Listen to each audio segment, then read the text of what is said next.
এরাও শত্রু, মুখোশের আড়ালে। আরতি, নন্দিনী অমিত ঠাকুরপোকে বলবে তো? তুমি চিন্তা করো না মেজদি, নন্দিনী যখন একবার বলেছে তখন অমিত ঠাকুরপোকে ও নিশ্চয়ই বলবে।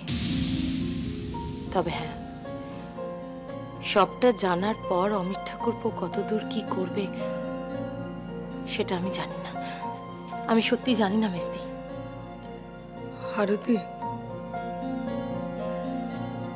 এবার অমিত ঠাকুরপোকে আমার অনুরোধ রাখতেই হবে, রাখতেই হবে।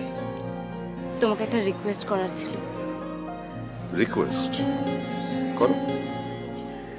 মেজে বৌদি মেজদার জন্য খুব কান্নাকাটি করছিল। আজ বলছিল যে মেজদার ট্রিটমেন্টটা যদি হাসপাতালে না থেকে বাড়িতে এনে করা যায় তাহলে অন্তত চোখের সামনে থাকবে। এটা কি করা যাবে নদা? ননিন, তুমি খুব ভালো করে জানো কোনো আসামিকে বাড়িতে রেখে চিকিৎসা করা যায় না। প্লিজ নদা, নন্দিনী প্লিজ নদা, আর কারোর জন্য না হলেও অন্তত ঝন্টুর কথা ভেবে তুমি এটা করো। Please please.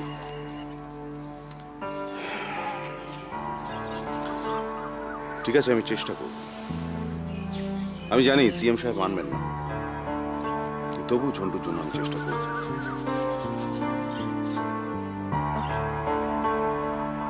আমাদের পৌঁছানোর আগে লোকটাকে মারা গেছে, তার মানে নন্দিনীর ফোন কল আর আমাদের পৌঁছবার ম্যাক্সিমাম 1 থেকে 1.5 ঘন্টার মধ্যে লোকটা মারা গেছে।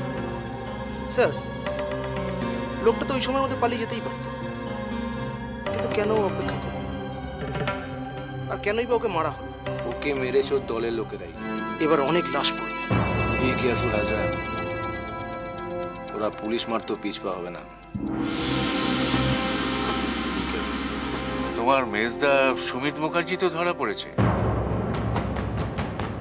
তারপর জেলেতে মারধর খেয়ে মেমোরি লস করেছে। স্যার, ওই ব্যাপারে আপনার সঙ্গে একটু কথা ছিল স্যার। আমি একটা অ্যাপ্লিকেশন করে নিয়ে এসেছি।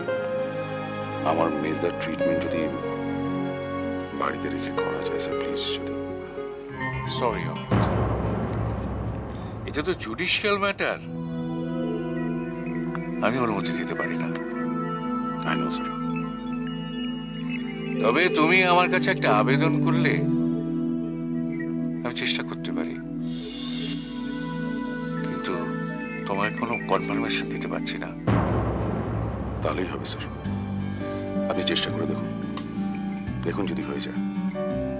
হ্যাঁ, এসো।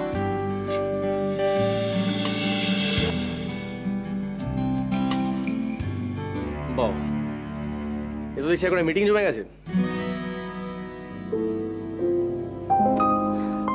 শোনো না, তোমার সাথে কথা আছে। হ্যাঁ বলো। তোরা কথা বল, আমি উঠি।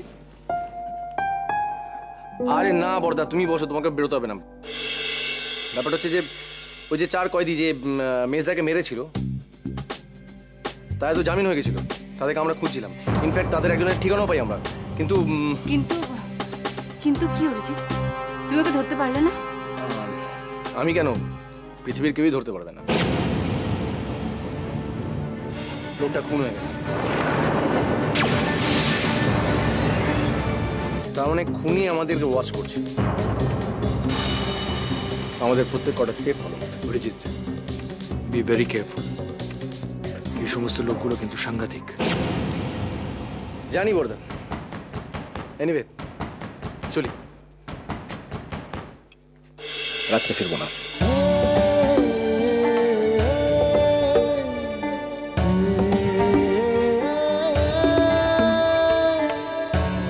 নন্দিনী, আমার কথাও তো শুনবে না? তুমি ওকে একটু ভালো করে বুঝিয়ে বলো, অযথা রিস্ক যেন না নেয়।